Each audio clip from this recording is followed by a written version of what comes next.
de estado del agua, ¿ya? Ver el agua, ¿no es cierto?, se va a caracterizar por estar en tres estados distintos, por lo tanto vamos a analizar también en lo que es el ciclo del agua, cómo va cambiando por efecto de la temperatura. Y ahí también vamos a ver algunas aplicaciones que se pueden hacer gracias a los cambios de estado que se producen por efectos en los cambios de calor, ¿no es cierto?, de los cuerpos. Entonces, en esta clase, o en las clases anteriores, hemos revisado los conceptos de materia y los distintos estados en los cuales se encuentra. Entonces, hay muchas maneras de cambiar el aspecto de la materia. Es posible cambiar la forma, la masa, el volumen, o también hacer que se pase de un estado a otro si se aplica calor, ¿ya? Sin embargo, aunque se cambie de estado, se va a mantener el tipo de materia y sus principales propiedades. Es el caso, ¿no es cierto?, del agua, la cual se encuentra en estado sólido, ¿no es cierto?, en forma de hielo, en estado líquido, ¿no es cierto?, formando distintos líquidos, como es el mar, los ríos, y en estado gaseoso, ¿no es cierto?, que es en forma de vapor, podemos encontrarlo en las nubes o cuando estamos hirviendo agua. Estos entonces se caracterizan por tener distintas formas, ¿no es cierto?, distintas características los estados de la materia, que también ya lo hemos revisado. Hemos revisado, ¿no es cierto?, que los sólidos van a tener sus partículas bastante ordenadas, y eso les va a dar las características de tener una forma definida. En cambio, los líquidos, sus partículas van a estar más separadas, por lo tanto, van a obtener, no van a tener una forma definida y van a adoptar la forma del recipiente. Eso es principalmente porque fluyen o se derraman. Y también tenemos los gases, que también habíamos visto esto, los cuales sus partículas están más separadas aún, y eso les va a señalar, ¿no es cierto?, que no tengan una forma definida y que van a ocupar todo el recipiente o el ambiente posible. Y eso es lo que les pasa, por ejemplo, cuando inflamos un globo, o la contaminación que se genera en una industria. Y, ¿no es cierto?, se van a caracterizar por tener un volumen que no es definido, ya, porque se puede expandir, va a depender, ¿no es cierto?, del recipiente que los contenga. ¿Cierto? Como es el caso de una jeringa, ¿no es cierto?, que si usted va presionándola, va perdiendo el volumen que está teniendo dentro de ella. En el caso de que solo sea aire, este se va a ir disminuyendo fácilmente.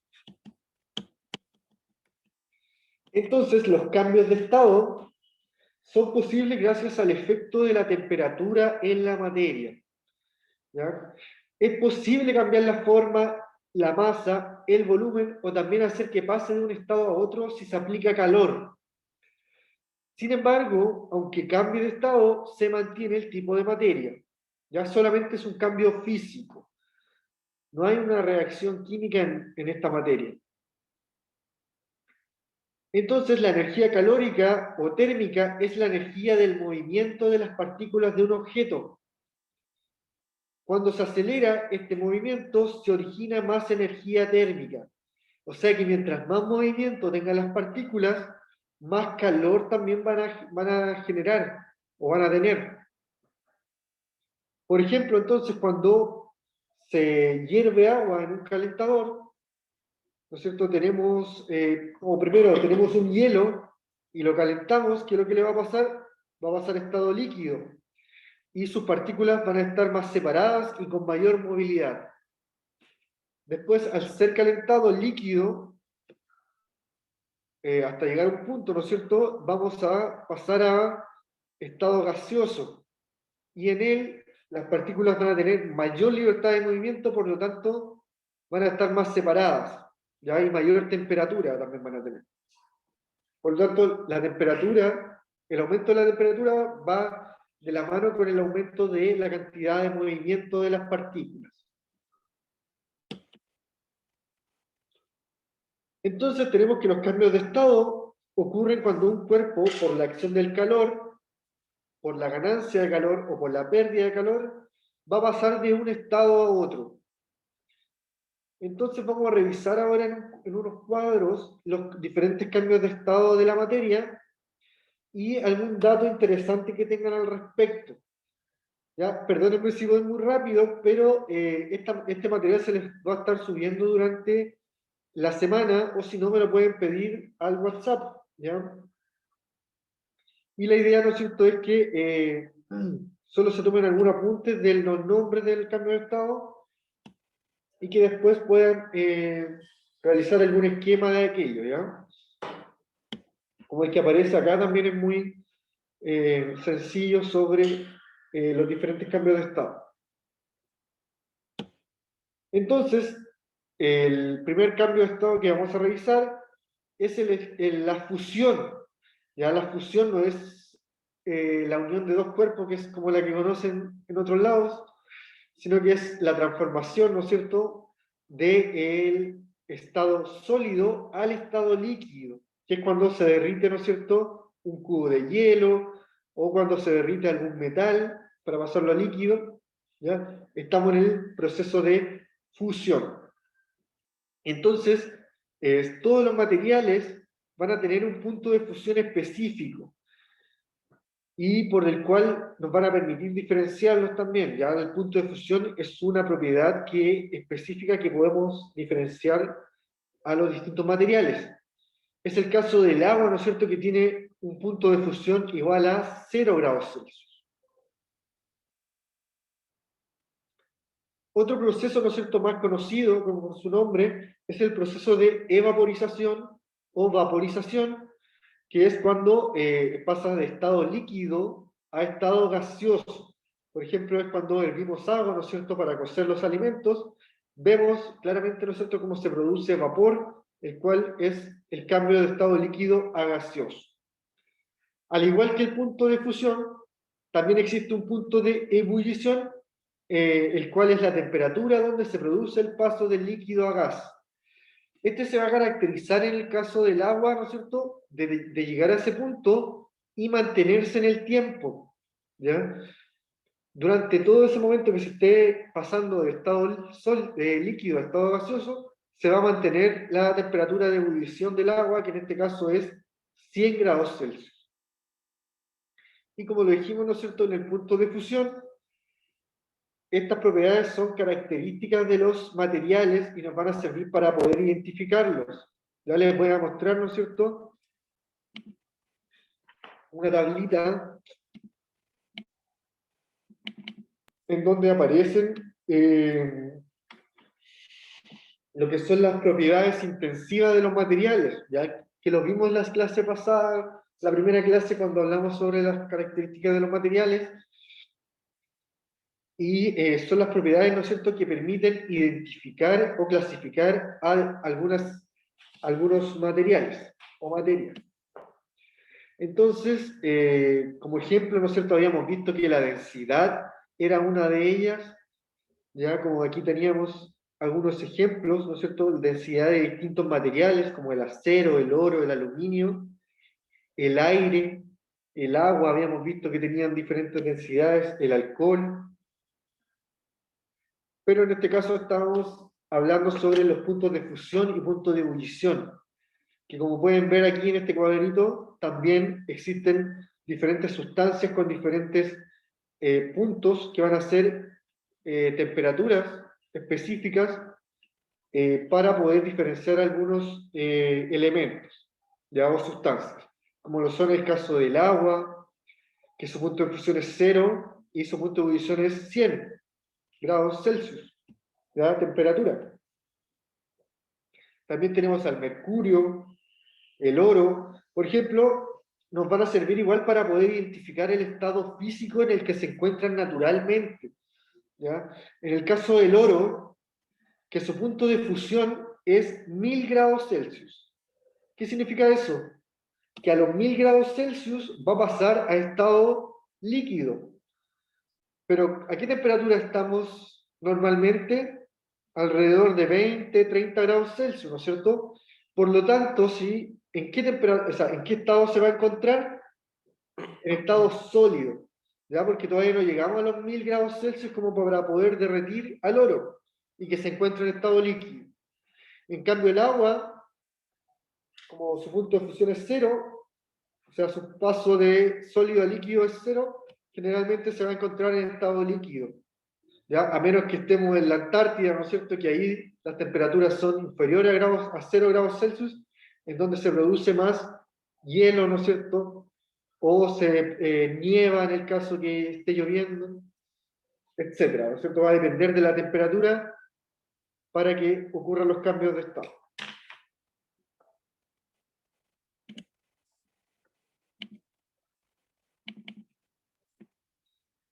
Entonces retomamos los cambios de estado para seguir con la sublimación. Ya la sublimación corresponde al paso de sólido a gaseoso o de gas a sólido. Ya en este caso, en el segundo caso es sublimación inversa o también se puede denominar sublimación. Esta característica, ¿no es cierto?, es paso del sólido a gas sin pasar por el líquido. Entonces, este se produce... ¿hay una pregunta? No, es sobre la lista. Ya, entonces, este paso de sólido a gas se produce en los cometas cuando se acercan al Sol. Los sólidos que lo componen, por acción del calor y por acción del mucho calor que existe, ¿no es cierto?, en el Sol, pasan a estado gaseoso rápidamente, ¿no es cierto?, liberando gases desde su núcleo. En la imagen aparece un matraz de vidrio, ¿no es cierto?, el cual está con un gas de color violeta. ¿Ya? Este se produce porque el yodo, ¿no es cierto?, en estado sólido, al ser calentado ya por fuego directo, pasa directamente a estado gaseoso y produce un gas de color violeta. Ya esa es la sublimación del yodo. Pueden buscar ese experimento en internet también, y en eso ocurre de una vez el paso de sólido a gas. Y ahí es muy notoria, ¿no es cierto?, la reacción porque, o sea, la reacción, el cambio de estado, porque hay una liberación de un gas de color violeta.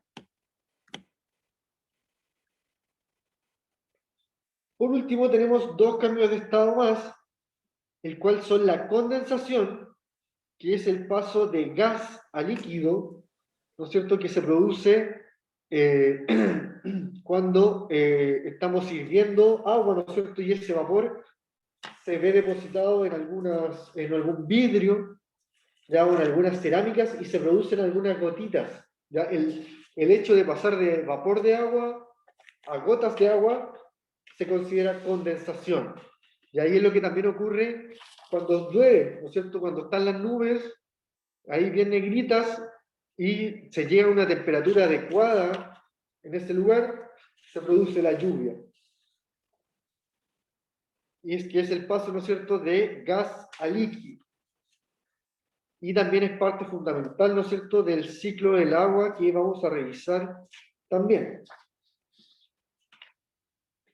Y por último tenemos la solidificación, que es cuando un líquido pasa a estado sólido, que es cuando, por ejemplo, realizamos cubitos de hielo para poder enfriar después alguna bebida, algún refresco. Y, por ejemplo, tenemos un dato, ¿no es cierto?, que la solidificación del agua ocurre a los 0 grados Celsius.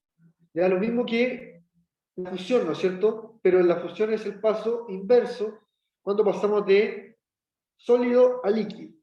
Pero es el mismo punto de temperatura para estos cambios de estado, que son inversos.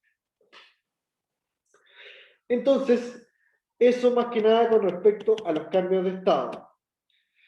Entonces, sin duda, estos cambios de estado tienen muchas utilidades y aplicaciones, ¿ya? Una de ellas es la que se produce en los metales, los cuales provienen de rocas, ¿no es cierto?, que se encuentran en las minas, en las montañas, y para extraerlas, ¿no es cierto?, también se realizan procesos de extracción, que luego después de obtener, ¿no es cierto?, el mineral ya en forma más pura, se realiza un proceso de fundición, ya en el cual a altas temperaturas son transformados a estado líquido, ya, o sea, a través del proceso de fusión, ¿no es cierto?, de sólido pasan a líquido, los calientan, ¿no es cierto?, están aumentando su temperatura, están aumentando su cantidad de movimiento, por lo tanto pasan a estado líquido, a altas temperaturas en el caso de los metales, y luego en estado líquido son vaciados a un molde que les va a dar la forma, ¿no es cierto?, que se desee, como se muestra en las imágenes. Pueden ser ollas, pueden formar algunos cuchillos, ¿no es cierto?, metálicos, algunas herramientas para distintas cosas que se quieran realizar. Y luego, ¿no es cierto?, se enfrían y se solidifican para volver a convertirse en sólido. Entonces, ¿cómo se llama de nuevo este proceso? Solidificación. Entonces están incluidos los procesos de fusión y solidificación en esta aplicación, ¿ya?, para la fabricación de distintos utensilios metálicos. Entonces, como estas, existen diferentes aplicaciones en donde se ocupan los cambios de estado para realizar ya sea procesos como es la depilación, ¿no es cierto?, como es el cocer algunos alimentos, ¿ya? Entre otros. Ya podemos buscar algunas otras aplicaciones. Eso es lo que va a quedar de tarea, ¿ya? Entonces, para casi ya finalizar, les voy a presentar un mapa, ¿no es cierto?, conceptual de lo que hemos visto hoy día. Ya como en resumen, habíamos visto entonces que la materia experimenta cambios de estado, ya cambia su forma, pero cambia sus propiedades fundamentales, ya no cambia la materia, sino que solo cambia de estado. Y estos cambios de estado van a ser producidos por la temperatura, ¿ya? La temperatura va a poder aumentar, ¿no es cierto?, cuando se le aplica calor. Van a ocurrir dos cambios importantes, como son la fusión, cuando es el paso de sólido a líquido, y también la evaporación, cuando se aumenta la temperatura, ¿no es cierto?, que es el paso de líquido a gaseoso, ¿ya? En ambos casos va a aumentar también la energía cinética de las partículas, ¿no es cierto? Sobre todo al pasar de sólido a líquido, estamos aumentando la cantidad de movimiento de ellas porque van a tener más espacio. Y lo mismo pasa en un líquido a gaseoso. El vapor, ¿no es cierto?, se va a expandir rápidamente por el ambiente en donde se encuentre. Por otro lado, si la temperatura disminuye, se produce la solidificación, que es el paso de líquido a sólido, y se produce también la condensación, que es el paso de gas a líquido, ¿ya? En ambos casos, acá ocurre un proceso de disminución de la cantidad de movimiento, ¿no es cierto? Cuando pasamos de líquido, que es algo que escurre, a algo más sólido, se van a disminuir la cantidad de movimiento de las partículas. Lo mismo va a pasar en el estado gaseoso, que van a tener mucho movimiento, y al pasar de un estado líquido a una gota, van a quedar más estables, más quietos, ¿no es cierto?, que en comparación con un gas. Entonces, en estos últimos 5 minutitos, les dejo planteada la pregunta esencial de esta semana, en la cual deben señalar y explicar una aplicación en donde se utilicen los cambios de estado, ¿ya? Y deben identificar los cambios de estado que están involucrados en esa aplicación que ustedes me señalaron y explicaron.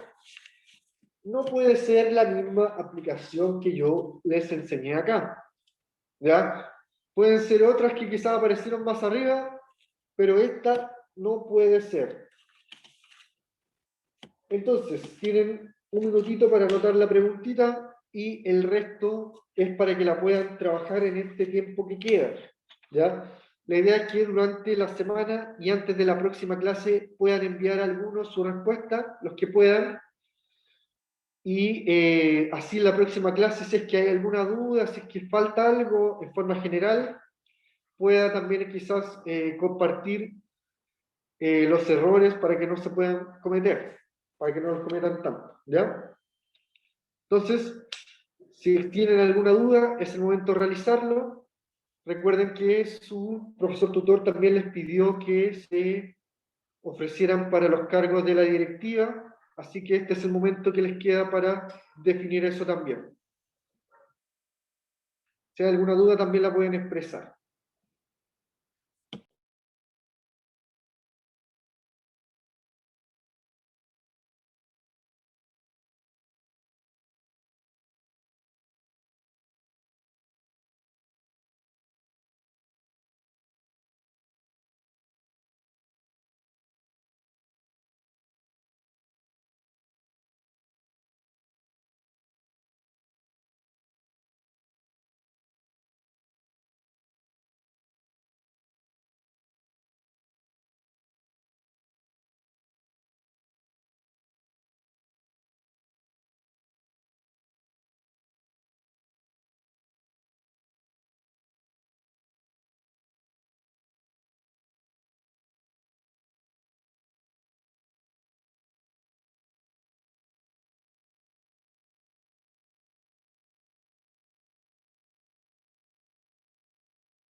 Chiquillos, dejamos la pregunta esencial para que la puedan escribir y realizar en estos minutitos que quedan.